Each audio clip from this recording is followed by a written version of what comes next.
morning. I was up at 5 and I've been on the road since 7:30. Today I want to bring you along on a personal project.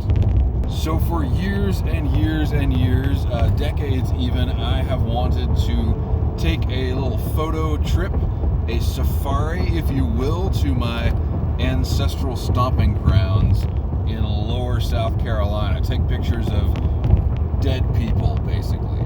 You know, graves, churches, old home sites, whatever. I've got a list of a bunch of locations I want to photograph in the small town where my family is from in South Carolina. And I've never taken this trip because I've always had other stuff to do. But now I'm injured and I can't do any long hikes. I can't go out waterfalling or shooting pictures in the woods right now. And so I'm using this opportunity to go take all these pictures that I can get to with my car. So not only is this my ancestral homeland, it's also where I was born and raised for the first 7 years of my life. So in addition to to old graves and stuff, I've always wanted to go back to this place and try to capture it as I remember it, which is a really complicated thing. Okay, this is the loadout I am taking on this trip. We'll start with the stuff that I don't expect to use, like my large format camera, 7 film holders, dark cloth, loop. By the way, I ran over my loop with my car back during the snow. It was very unfortunate. Loop and cable release. Well, it's kind of a backup cable release. I'm taking 2. I hope to put all this in a bag and not get it out of the car, but I also don't want to get into a situation where I see something that would really call for it and don't have it. The digital side of things, which I'm still a little bit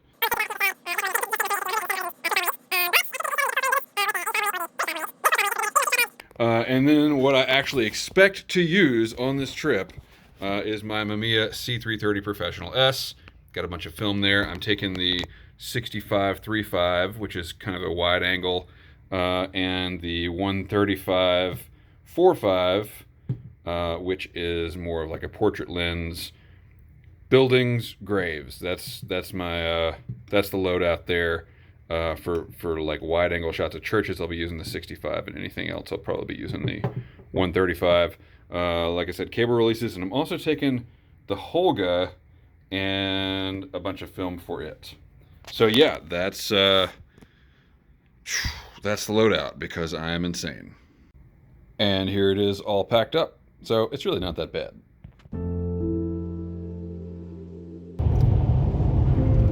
Welcome to South Carolina. I am hoping these conditions hold all day. This is the perfect weather for taking pictures of buildings and graves and stuff like that. All right, location number 1. This is where I attended the first grade.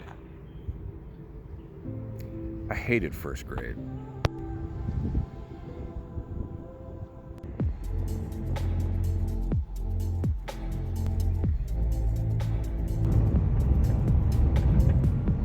So when I was 6 years old, there was a rash of sightings in the swamps around these parts of a man who was also a lizard. He was a lizard man. The lizard man of Scape-Ore Swamp became one of South Carolina's most famous cryptids, and when I was a kid, this seemed like the coolest thing ever. But until now, I have never gone to look for the lizard man.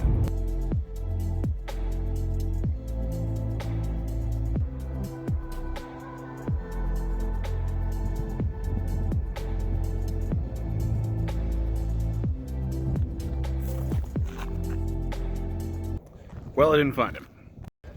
But you know, I'm glad I tried. I love swamps, and late February is the perfect time of year to go swamping. Unfortunately, I have other business to take care of. I haven't even taken the camera out of the trunk yet, and I'm just overwhelmed with this landscape. I don't know if it's objectively as beautiful as I think it is, or if it's just that this is the landscape on which my earliest memories are set, but I am enthralled. could spend a whole weekend on the landscape itself and never touch the family history stuff. It's intoxicating to be here and to be in these spaces and watch these fields go by with their incredible view sheds. All the lines that reach out into vanishing points, it's insane. And here we are. Church number 1. My father served this church when I was very young, and this is where my first experiences of church were made. Every week I would go to church in this church. It was very churchy. So one of the earliest memories I have of my father is before Christmas one year, and of course Christmas down here is like 85 degrees, right? So before Christmas one year, he said, let's go to church, and it was like a weekday. I was like, I mean, I must have been out of school if I was in first grade at the time. Anyway, for some reason I was with him in the morning, and he said, let's go to church, and I said, okay. So we came down here, and there was mistletoe growing way up in this tree, and my dad stood right where I am now with one of his uncle's rifles and shot it down. So bizarre, and a terrible idea. Like, where did those rounds land? Probably 2 miles over there. Yeah, but that's classic Southern Gothic Christmas memory. All right, let's get to work.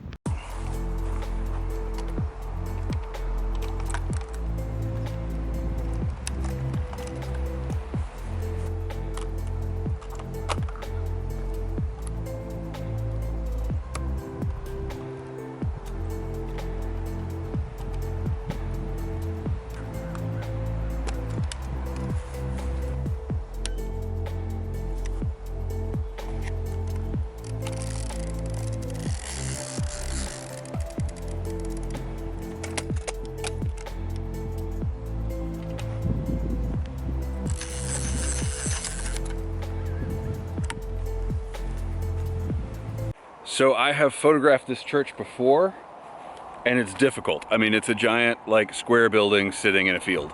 It's hard to make it look interesting. So I think what I'm gonna do today, we're gonna back up a little bit. We're gonna try to use the mistletoe tree, but also, when we're done with that shot, I wanna go out into the cemetery and use some of the graves in the foreground, see what we can do. We got broken clouds to work with. Great. So we've got a pretty narrow perspective in which to make this shot work, to get the front of the church and not get my car or the road, or really the power lines are a problem too. This is actually, to be such a spacious space, it's pretty difficult.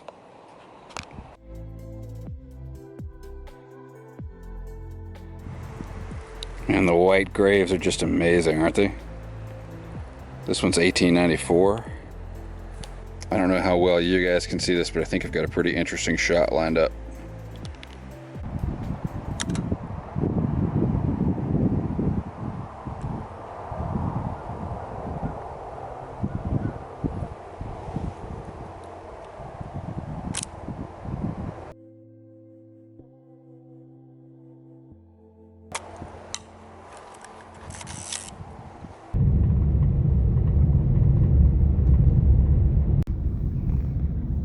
Your destination is on the left. Welcome to church number 2. So, without giving away any names or dates, because I don't want to get doxxed, this is the grave of my great, maybe another great, grandparents.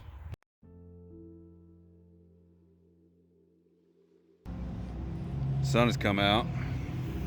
Oh, you guys like my old man shoes? Check them out. They help my feet. But I found this, and I'm just gonna leave that alone. The next church has slightly more recent relatives buried there, and it's a church I have visited and photographed many times, and I'm just kind of coming down here because I couldn't be in the area and not come here. I don't know that I'm gonna improve on any of my past photos of this place, but I gotta check it out.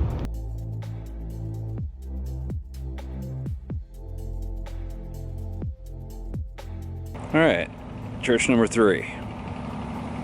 The problem here, and I find that this is true with a lot of old churches, this is a very old building.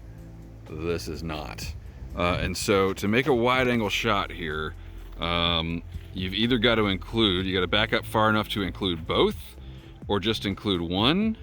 You're not going to include that one because it's the back, so you'd have to include that one, but that's the new building and it's got that green roof. Which brings me back to the very square frontal presentation that I've already shot.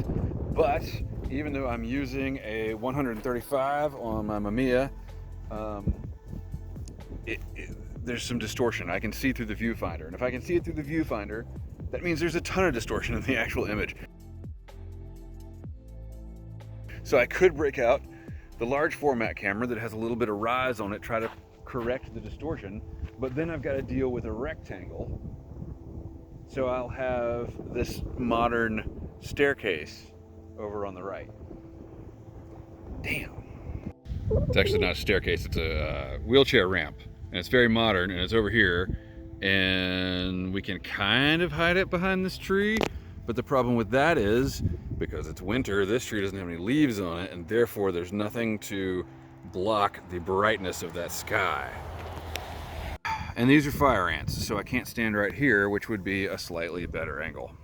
One time I came out here, it was late in the year, I think it was in the fall, I came out here at dawn, and the sun was coming up over there, and I got the front of the church. I'm not going to improve on that today. So I'm going to break out a camera I don't often use. It's my Holga 120N, and this is a very cheap plastic camera, and they sort of have a cult following. I've made videos about this camera before. Anyway, I'm going to load it up, because what I've learned is if you photographed a place over and over again, like I have with this church, sometimes using a drastically different camera can give you a fresh perspective.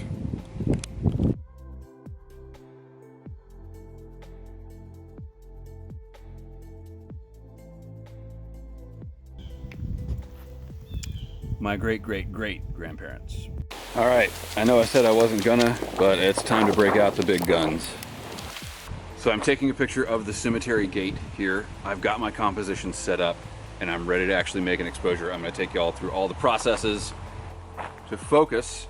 Put on my ridiculous dark cloth here, stick my head under here, grab my loop, and then we're gonna focus.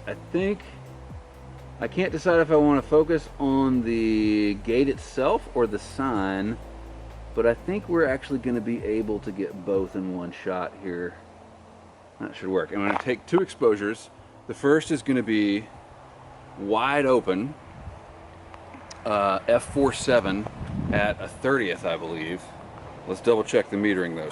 No, that's right. Okay, looks like it's going to be a 15th at 4.7, so we do that.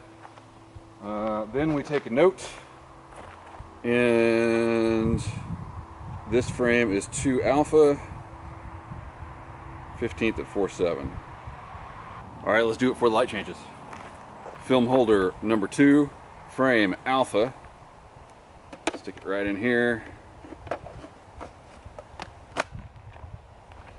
Make sure our lens is closed. Trip the shutter just to test it. 4.7, 15th. Remove the dark slide. That's the wrong one.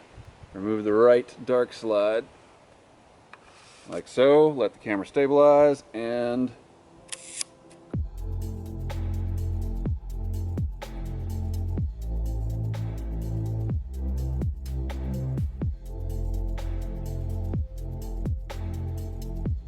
okay, we got 2.5 hours of light left, and it is good light. It's really good light.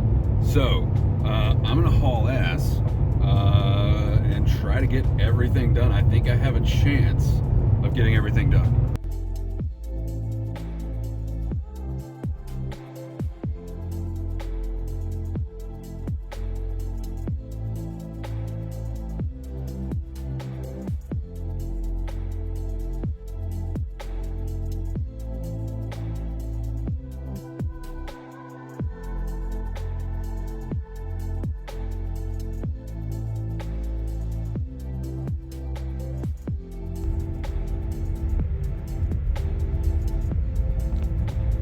So I'm here in the last cemetery of the day, which is, to be frank with you, I'm okay with that. And I have an interesting picture from way back in the day that I have traced to this cemetery, and I want to try to date it.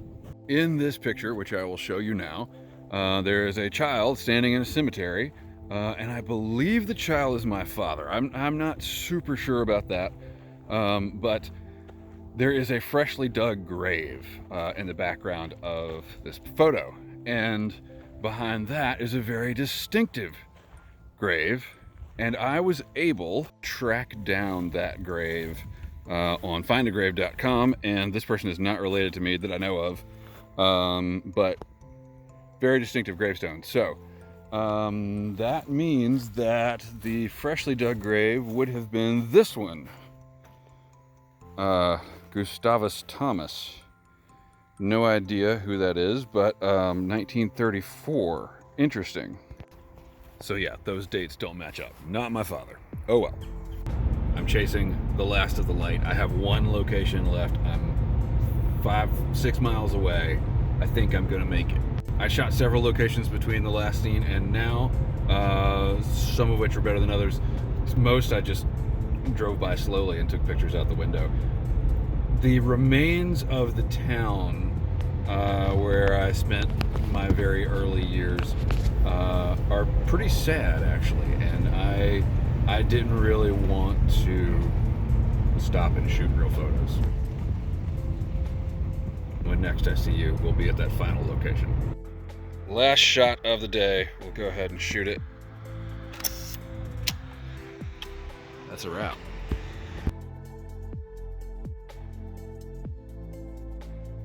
All right, I actually stopped at this place because how could you not? And it is currently 6:10 p.m. Sunset is at 6:12, so I think we're done for the day. All right, so I never know when to quit. One last shot of this amazing industrial farm facility over here. Then it's a wrap.